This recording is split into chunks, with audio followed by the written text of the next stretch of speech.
Hello बच्चों, चलिए प्रश्न पढ़ते हैं। प्रश्न में हमें दिया है सीसा संचयक सेल के आवेशन व अनावेशन के रासायनिक समीकरण लिखिए। तो आइए प्रश्न की मुख्य अवधारणा समझते हैं। मुख्य अवधारणा देखिए, जो सीसा संचयक सेल में है, जो एनोड पर अभिक्रिया होती है। देखिए, एनोड पर कौन सी अभिक्रिया होती है? एनोड पे हमारा ऑक्सीकरण होता है। तो जो पीबी है हमारा, वो क्या है, SO4 - 2 से अभिक्रिया करके क्या बना लेता है, PbSO4 प्लस 2 इलेक्ट्रॉन त्याग देता है। 2 इलेक्ट्रॉन त्याग के क्या है, Pb+2 आयन में बदल जाता है। और यदि हम एनोड पे बात करें, कैथोड पे बात करें,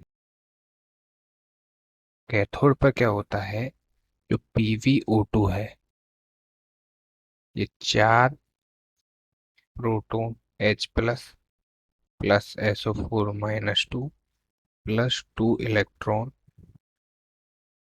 ये बन जाता है PvSO4 + 2H2। तो ये हमारी अभिक्रिया कहाँ होती है, कैथोड पे होती है।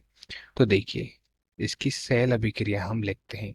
जब हमारा क्या है, जब विद्युत धारा जब हम प्राप्त करते हैं, अर्थात जब हमारा सेल डिस्चार्ज होता है, तो ये क्या होती है, हमारा सेल अनावेशित होता है। हम लिखें अनावेशन पे। देखिए, सबसे पहले हम इसकी सेल अभिक्रिया लिखते हैं। सेल अभिक्रिया क्या बनेगी, इन दोनों अभिक्रियाओं को मिलाकर सेल अभिक्रिया हमारी बनेगी Pb plus PbO2 plus 4H plus 2SO4 - 2 2PvSO4 plus 2H2। ये हमारी क्या है, सेल अभिक्रिया है।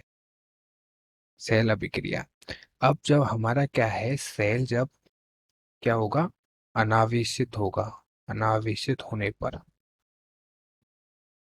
अनावेशित होगा अर्थात जब हम विद्युत धारा सेल से प्राप्त करेंगे, तो सेल हमारा डिस्चार्ज होगा।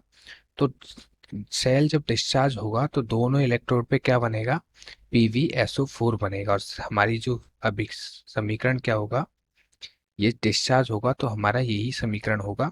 और दोनों इलेक्ट्रोडों पे हमारा क्या बनेगा, PvSO4 बनेगा।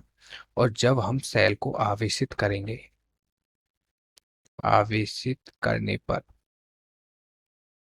पर अच्छा, जब हम सेल को क्या करेंगे, चार्ज करेंगे, चार्ज करेंगे, तो ये अभिक्रिया हमारी क्या है, विपरीत दिशा में होगी। तो PbSO4 है 2H2O, ये अभिक्रिया यहाँ से हमें मिलेगा PbO2 plus 4H plus 2SO4 - 2 और प्लस Pb।